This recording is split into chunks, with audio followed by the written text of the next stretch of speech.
ഞാൻ ഈ ഇടയ്ക്ക് ഒരു വണ്ടി എടുത്തായിരുന്നു. And the GTA, the Golf GTA. അതിന്റെ പ്രൈസ് ഓൺ റോഡ് കേരളത്തിൽ വരുന്നത് it's about 10,000 something like that. And if you compare to other states have it lower, so that's probably something our government can look into. But ഇതെടുത്ത സമയത്ത് വന്ന comments എന്ന് പറയുന്നത് അച്ഛനാണോ മോനാണോ എടുത്തത്, സ്വന്തം കാശിനായ കൊള്ളായിരുന്നു, ഇപ്പോഴേ ക്ലാരിഫിക്കേഷൻ തരാം, ഞാൻ ലോൺ എടുത്താണ് ആ വണ്ടി എടുത്തത്, അതിനി ഞാൻ പണി ചെയ്ത് എന്റെ കാശ് കൊണ്ട് അടയ്ക്കാനാ.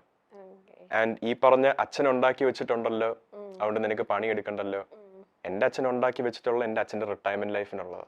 മാധവ് സുരേഷ് ഭയങ്കര മാസമായിട്ട് പറഞ്ഞിട്ടുള്ള കാര്യമാണെങ്കിലും പക്ഷേ ഈ പറഞ്ഞ കാര്യം മാസല്ലാതെ ആക്കുന്ന ഒന്ന് രണ്ട് കാര്യങ്ങളുണ്ട്.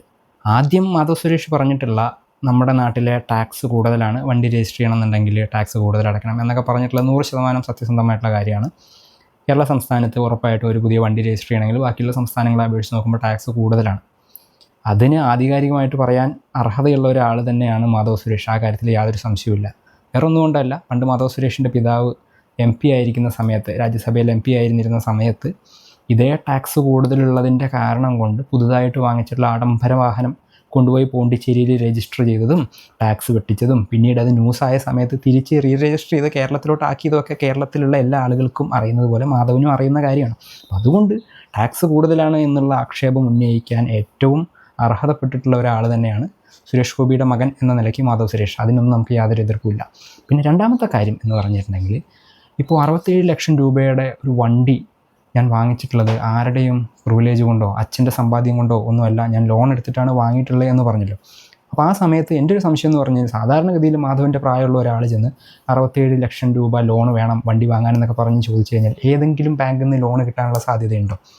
ഇതേ സുരേഷ് ഗോപിയുടെ മകനായതുകൊണ്ടും കേന്ദ്രമന്ത്രിയുടെ മകനായതുകൊണ്ടും ഇവർക്ക് കുടുംബത്തിന് കപ്പാസിറ്റി ഉണ്ട് ഇതൊക്കെ തിരിച്ചടയ്ക്കാൻ എന്നുള്ള അതേ പ്രിവിലേജ് കൊണ്ട് തന്നെ ആയിരിക്കുമല്ലോ ഈ 67 ലക്ഷം രൂപയുടെ ലോൺ അനുവദിച്ച് കിട്ടിയിട്ടുള്ളത്.